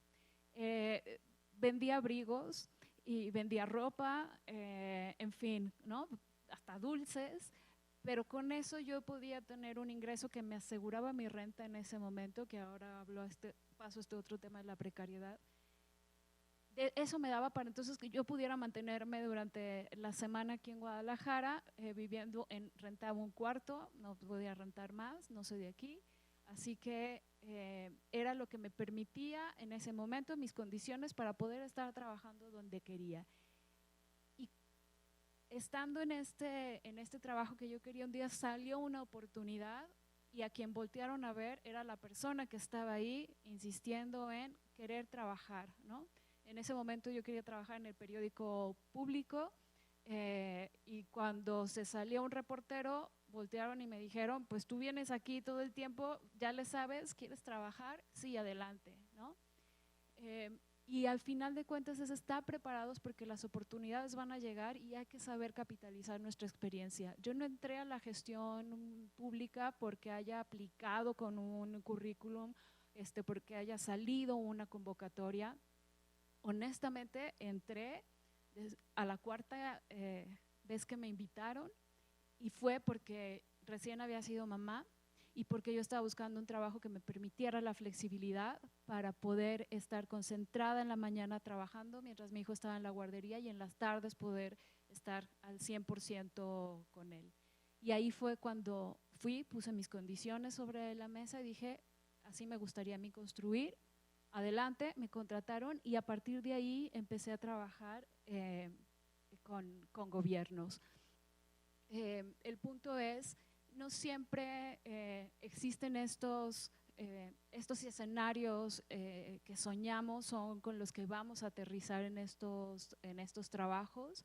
Sin embargo, creo que hoy sí hay más espacios donde se puede llegar y tocar la puerta, y como empezaba en un principio, hay que desmitificar, decías tú, el miedo moral, me encantó este concepto, ¿no? Si tendremos la suficiente experiencia o no, creo que podemos ser complementarios, ¿no? Y mientras se encuentren estos espacios con la apertura, escuchar otras voces, hay distintas formas de entrar a trabajar, que no necesariamente pues, es llegar y ocupar un cargo de primer nivel de entrada, ¿no? Yo lo digo desde el instituto, híjole, a cada rato estamos buscando prestadores de servicio social, pero también en el ánimo de ir encontrando perfiles que después podamos contratar. ¿Cuál es la responsabilidad que yo veo que tengo ahora como directora de una institución pública? Uno, que quienes estén trabajando ahí no se letarguen y no se conformen, sino que cada vez quieran aprender más, construir más y que aspiren incluso a otros empleos fuera del instituto que les permitan crecer profesionalmente. Y eso que permite, pues también que lleguen nuevas personas a ocupar estos cargos públicos, incluso el mío, ¿no? En algún momento a mí me tocará también irme para que llegue alguien más y espero también más joven y mujer a ocupar estos cargos públicos. En fin, en resumen lo que diría es, desmitifiquemos esto del miedo moral, solamente estorba. Hoy lo que uno busca de las personas con las que quiere trabajar es gente que tenga habilidades para poder resolver conflictos, que tenga actitud proactiva, que sea gente que le guste investigar, que sea gente que está dispuesta a llegar con una nueva visión, que no tenga miedo, que pueda escuchar y sobre todo que pueda construir en equipo. Muchas gracias, Patricia. Esmeralda, te cedo la palabra. Gracias. Gracias. Bueno, es muy difícil poder hacer un resumen en 6 minutos. Bueno, es que otra vez me hace que hablar porque creo que sí soy la negativa de la mesa. Y ahí voy otra vez. Respondiendo un poco nada más a una pregunta, ¿no? De si los jóvenes tendrían que ocupar o no un cargo público a los 18. Si no pueden ocupar un cargo público a los 18, entonces tampoco tendrían por qué ser juzgados a los 18, ni tampoco tendrían por qué estarles cobrando un ISR cuando entran a trabajar a los 18. O sea, realmente la edad de los 18 años tiene que ver con la no discriminación por edad. Y yo creo que eso no debería de estar en tela de juicio, porque si hablamos de las competencias y las capacidades, pues hemos tenido, no uno ni dos, un chingo de ejemplos de diputados que ya están grandes y que no sirven para nada. Entonces yo creo que definitivamente la edad es indiscutible, discriminación por edad, el hecho de que no se les hubiera permitido ser diputados a los 18. Eso creo que en mi perspectiva es indiscutible. Ahora, lo que plantea el compañero es una realidad que ustedes están viviendo, ¿no? Lo que él nos decía que habláramos de eso. Nosotros estamos haciendo una encuesta en Guadalajara sobre jóvenes y estamos saliendo a las calles. Y cuando hacíamos unas encuestas con chicos como ustedes, la mayoría tenía una pena y una tristeza por la cuestión emocional. Y luego después yo escuchaba a los autorizados de los institutos de las mujeres, de los jóvenes, y todos decían, es que la parte de emocional y de la salud mental en los chicos, wow, en la generación Z está explotada.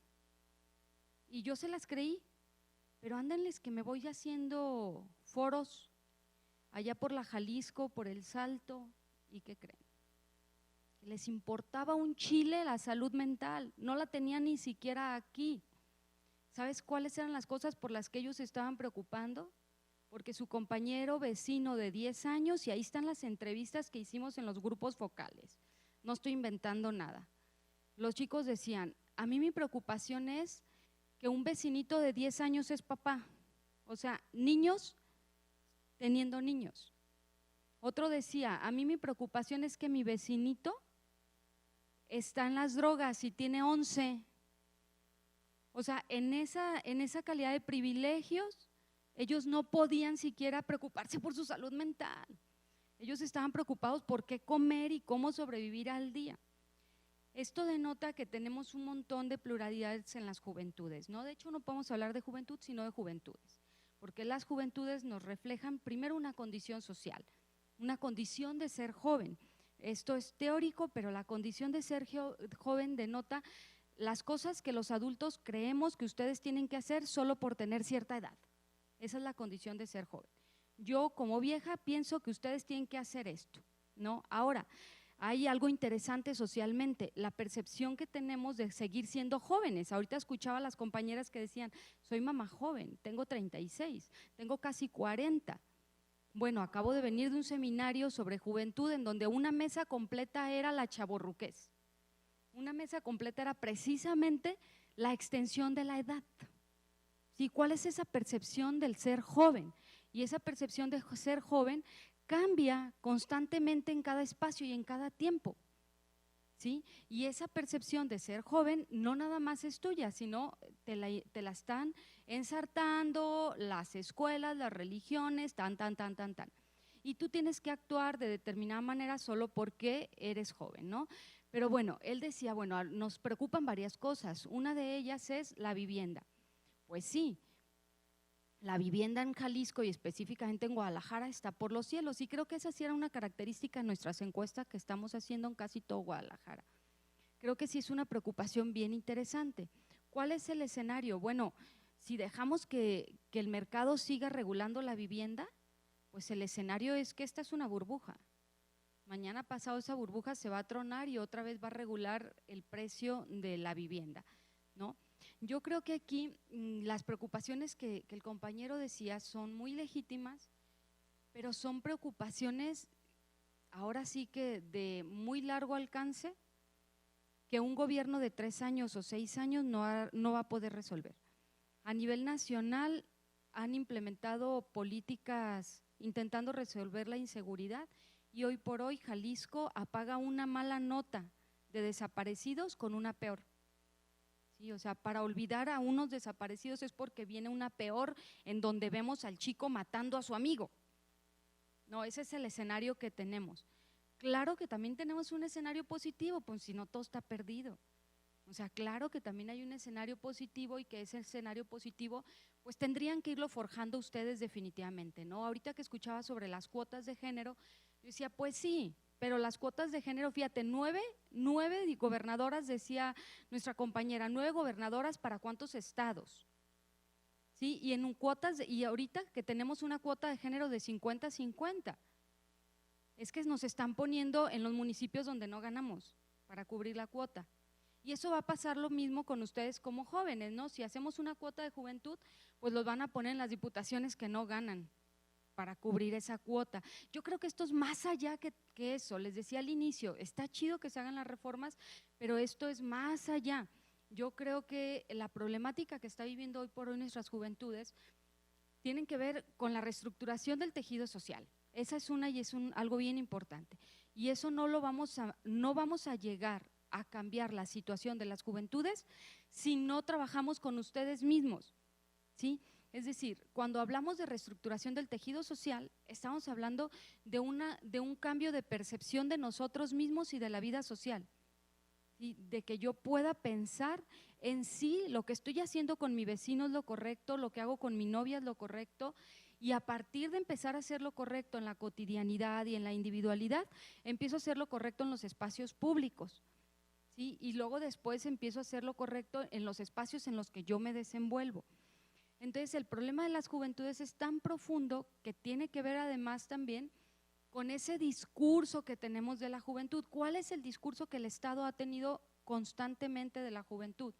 Bueno, ahorita yo escuchaba a la compañera que decía, es que a mí me gusta la cuestión de ser voluntaria, es muy padre. Pues sí, al Estado mexicano se le olvidó que teníamos la cuota demográfica con los millennials. Y en lugar de verlos como un activo, empezaron a desaparecer con el narco. Entonces, no los estábamos viendo como un activo, no los estábamos colocando en los mercados de trabajo. En otros países la cuota demográfica posicionaba al país en la punta. La cuota demográfica tiene que ver con la mayor cantidad de jóvenes en una época de la historia de un país. Es decir, nosotros tuvimos la mayor cantidad de jóvenes en nuestro país y en lugar de estarles dando empleo, en lugar de estarles dando las mejores oportunidades, desaprovechamos esa cuota demográfica y ahora ya viene a la baja esa cuota demográfica. El país ya no va a volver a tener esa oportunidad histórica que sí aprovecharon otros países como Estados Unidos, como China y como Alemania, que sí veían su cuota demográfica y la aprovechaban. ¿Sí? Entonces, obviamente que la cuestión de las juventudes sí tiene un montón de problemas. El principal problema es que las políticas públicas no están atravesadas por la juventud. ¿Sí? Ya lo decía la compañera, los jóvenes están para el Instituto de la Juventud. ¿Y sabes cuánto dinero tienen los institutos? Nada. ¿Y sabes qué incidencia tienen? Ninguna. Y no lo estoy inventando. Vayan y revisen, van a ver que no tienen incidencia. Hacen ahí un concierto en la Concha Acústica y luego después van y reparten no sé qué. Ustedes nada más les sirven a los políticos en las elecciones. En las elecciones es cuando vienen, se acuerdan de ustedes y dame tu voto, porque ustedes sí son participativos al menos en el voto, aunque pareciera que no.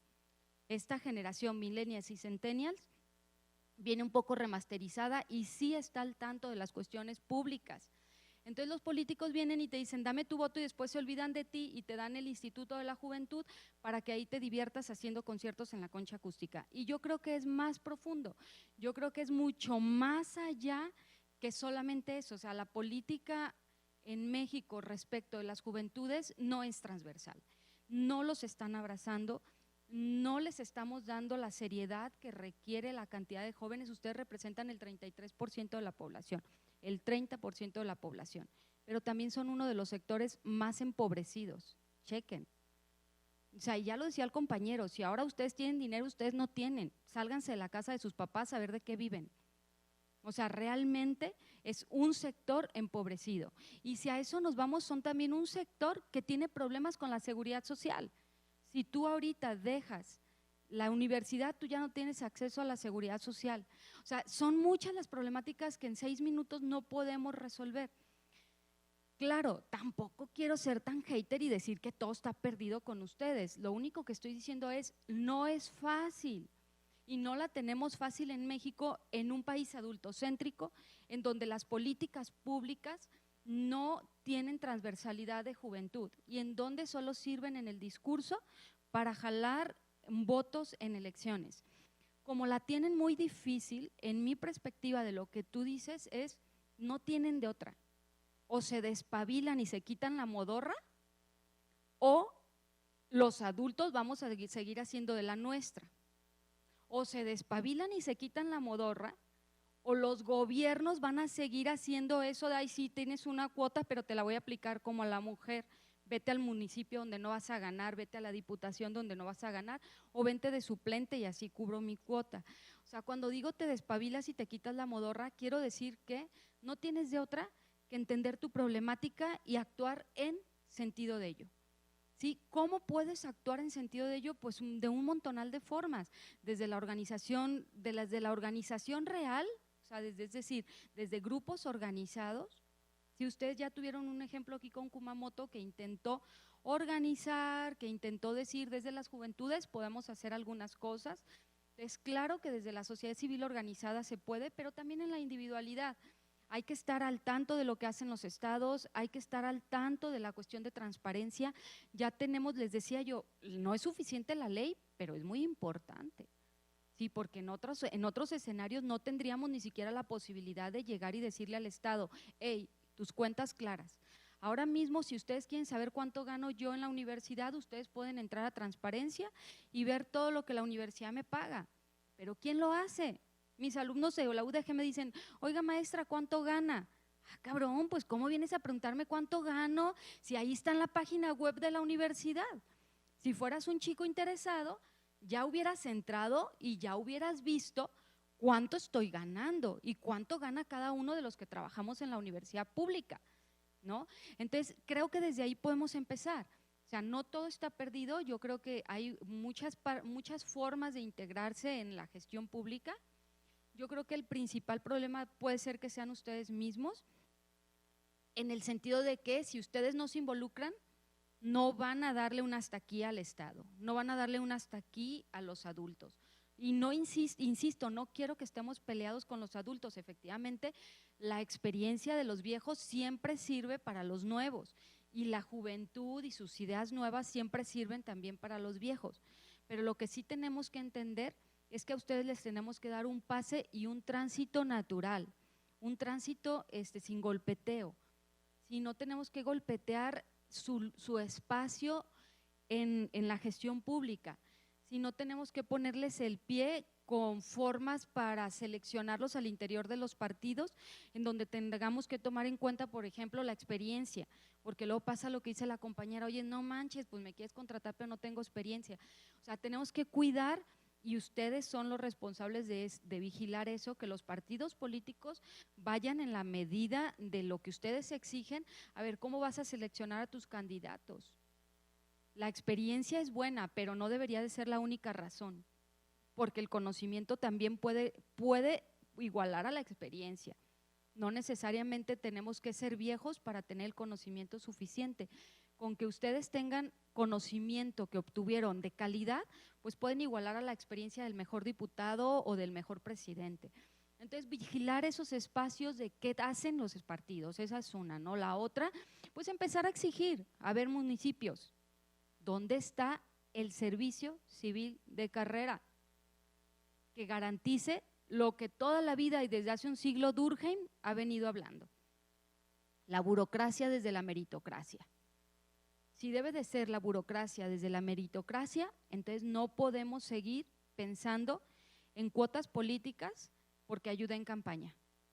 Si quiere alguien ayudar en campaña, pues que sepa que se va a joder el lomo de a gratis. porque confía en un proyecto, decía la compañera, un ideal, una causa, confías en la causa y vas y le ayudas, pero no con la esperanza de que te den un hueso. Yo creo que el servicio civil de carrera, insisto, la burocracia por la meritocracia, pero no vamos a tener burocracias meritocráticas si ustedes no la exigen. Si ustedes no dicen, ¡ay, no manches, en la dirección de tal pusiste a un nefasto! Dame cuentas, munícipe, quita a ese idiota que no tiene perfil.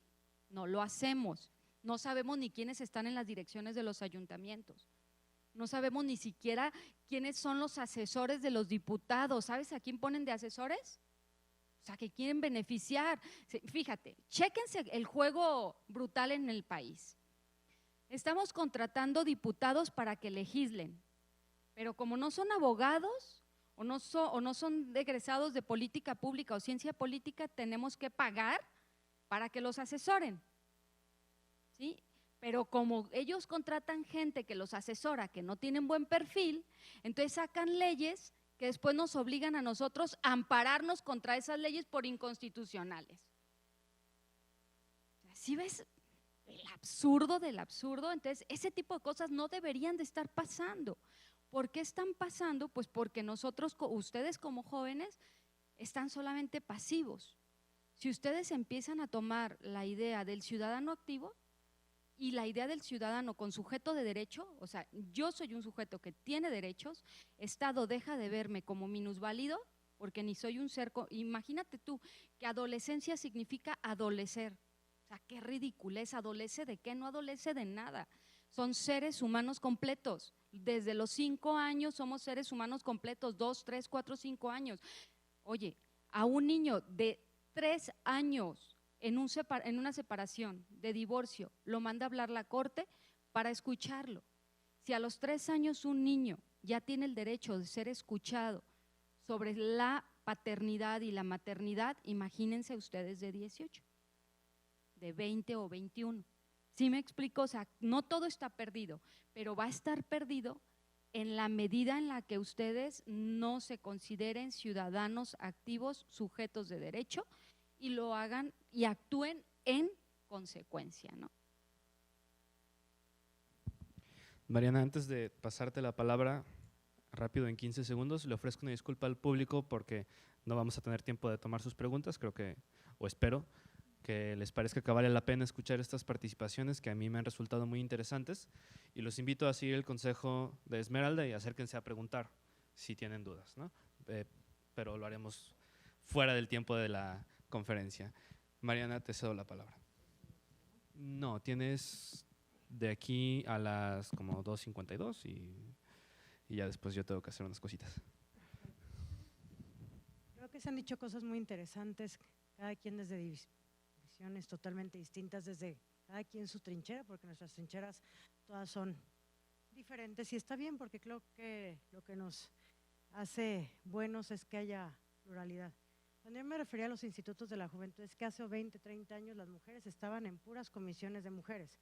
Entraste como mujer en la política, te vamos a ir a la comisión de desarrollo social porque estás acostumbrada a cuidar niños, viejitos y gente de alta vulnerabilidad. ¿Qué hacemos con los jóvenes que nos ayudaron en campaña? Mételos a todos al Instituto de la Juventud, las mujeres al Instituto de las Mujeres, y así pasaba. Lo mismo que hacíamos en nuestras casas, las mujeres hace 15 años, llegabas al espacio público y eran los mismos tipos de trabajo que decías. Pues vete a donde cuides viejitos, donde cuides niños, donde cuides a las personas con discapacidad. Y ahorita las mujeres presiden las comisiones más importantes, por ejemplo, como las de Hacienda, las de puntos constitucionales, y ustedes todos estamos a un clic de distancia donde ustedes puedan ver quiénes son los regidores de Guadalajara, de Zapopan, quiénes son los diputados del Estado, quiénes son los que tanto en gobierno del Estado, Pati viene de una de las supercoordinaciones de gobierno del Estado, como hay gente que es muchísimo más joven que el propio gobernador. Hay gente que estaba en dependencias importantísimas de 30, de 35 años, se han dado resultados increíbles. El jefe de gabinete, el propio municipio de Guadalajara y otras de las dependencias, todos son menores de 40 años. Entonces eso de que ya estén en los institutos nada más de la juventud, ya no se usa y claro que ningún presupuesto va a ser suficiente ni para un instituto de las mujeres, ni para un instituto de la diversidad sexual, ni para un instituto de la juventud. Y sí me gustaría decirles que el mercado laboral es muy difícil afuera. A mí me tocó hacer la ley de juventud del Estado de Jalisco y las cifras eran alarmantes, que el 80% que sale de una carrera no encuentra trabajo en su carrera. El abogado que con muchísimo esfuerzo estudió una carrera en la universidad pública para que termine siendo taquero o termine siendo taxista, y ojo, cualquier trabajo es muy digno, pero si tú estudias una carrera es porque deseas y anhelas dedicarte a esa carrera. Lo que decíamos, es muy diferente la circunstancia de ustedes, y el que hablemos de privilegio no es ofenderle a ustedes, es que partamos de que nuestras circunstancias son distintas para todos. Aquí hay alumnos míos que me acompañan en el ayuntamiento y que son de la universidad pública, y que yo les digo, saben que entre ustedes y los egresados de universidades privadas hay grandes diferencias. A la hora que ustedes vayan y soliciten un empleo, ¿a quién creen que van a contratar?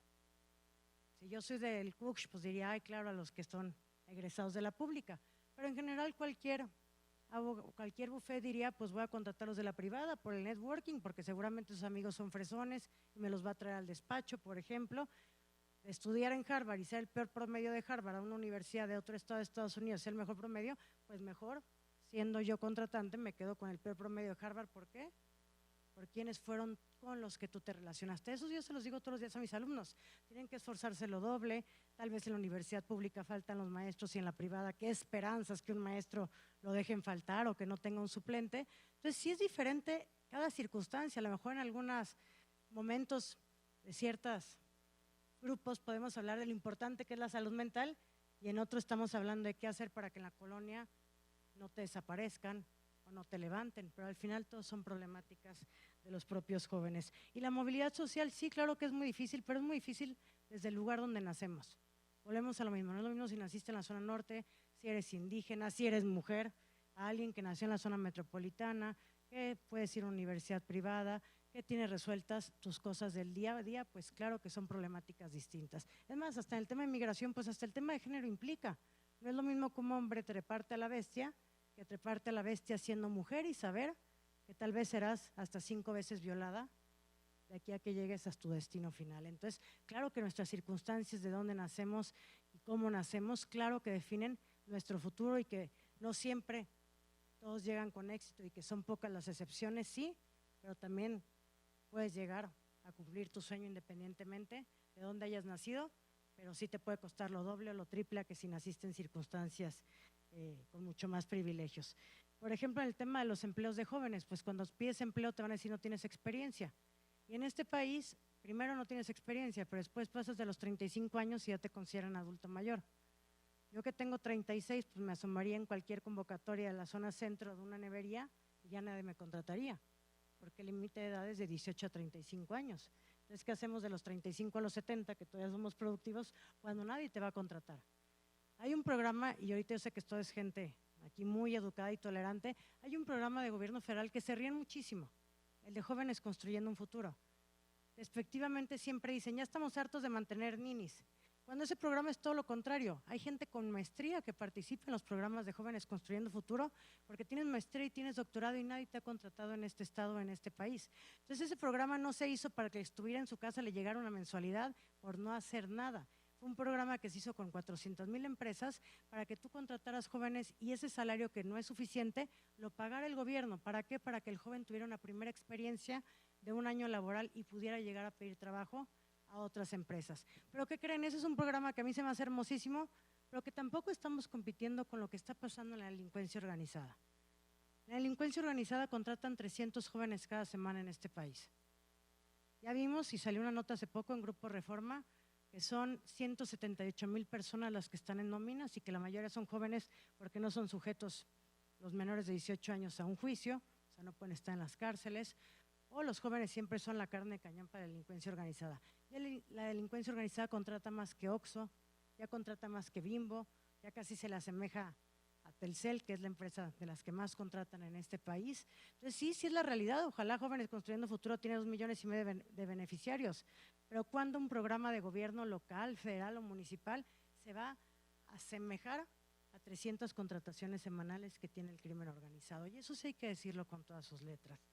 En el tema de la tolerancia, sí es importante que todos busquemos las cosas que nos unen, no nuestras diferencias, porque a veces pasa que yo me siento bien progre porque estoy a favor del derecho a decidir, porque estoy a favor de la diversidad y creemos que lo que nosotros fuimos educados o lo que escuchamos en nuestras casas es la verdad absoluta. Y lamento decirles que nadie tiene la verdad absoluta, porque luego nos creemos muy progres, pero en cuanto conocemos a alguien que no está a favor del derecho a decidir o que no está a favor del derecho a la identidad y casi lo queremos matar y tú muérete porque no crees en las libertades, cuando al final cada quien en su creencia creemos que estamos en lo correcto. Nos creemos bien tolerantes, para la primera que llegamos y escuchamos a alguien que es de diferente partido o cree algo distinto y ya los estamos matando, pues entonces la tolerancia nada más es cuando nos conviene. Yo sí los invitaría a que fuéramos tolerantes con todo, no solamente en temas de orientaciones sexuales, en temas de creencias, de partidos políticos. En todos lados podemos reeducarnos, no es lo mismo lo que crees a los 20 años que lo que ustedes van a aprender y lo que van a creer 10 años después. Porque en la vida vas a ir aprendiendo muchas cosas de, ay, a mí me caía mal este grupo de personas y después vas a decir, uy, se convirtieron en mis mejores aliados, aprendí muchísimo en sus causas. Entonces, sí, con toda la apertura a escuchar la pluralidad, y eso creo que como jóvenes nos va a servir muchísimo. ¿Qué les puedo decir? Que la capacidad, ya lo decía Esmeralda, pues sí hay gente que a lo mejor lleva todos los años haciendo política y nunca se le quitó lo tonto, y hay gente que desde la primera llega y aprende y lo hace bastante bien. Yo creo que la capacidad no tiene ni edad ni género y estoy convencida de eso, pero sí los invitaría a que se preparen, porque tienen que estar a la altura de gobernar una ciudad, a la altura de estar legislando por 8 millones de jaliscienses. Aquí tienen grandes ejemplos. Hay chavos que ahorita salieron de esta escuela, Kumamoto, creo que Mónica Magaña, varios diputados que salieron aquí egresados hace 2, 3, 4 años y que están de diputados ahorita. Sí, creo que ustedes tendrán que estar practicando ya, porque la gestión pública y cualquier otra carrera suena hermosísima en la parte académica, pero es muy distinto a lo que es ya practicar.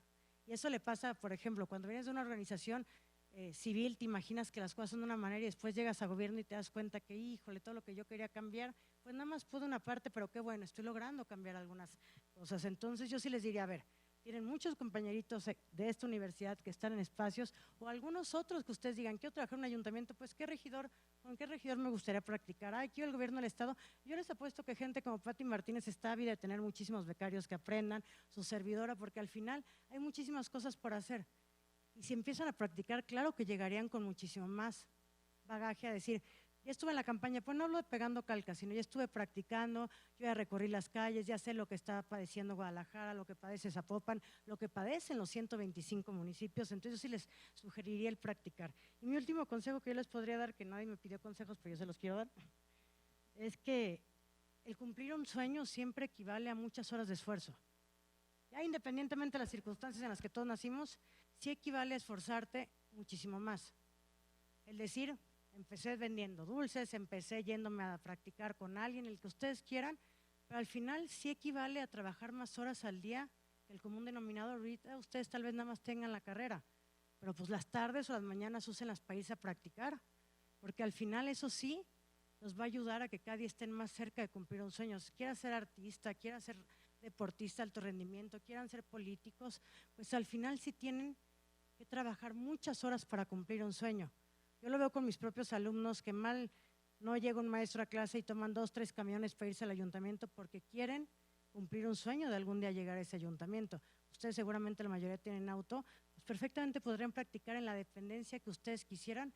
En todos lados estamos ávidos de becarios permanentemente.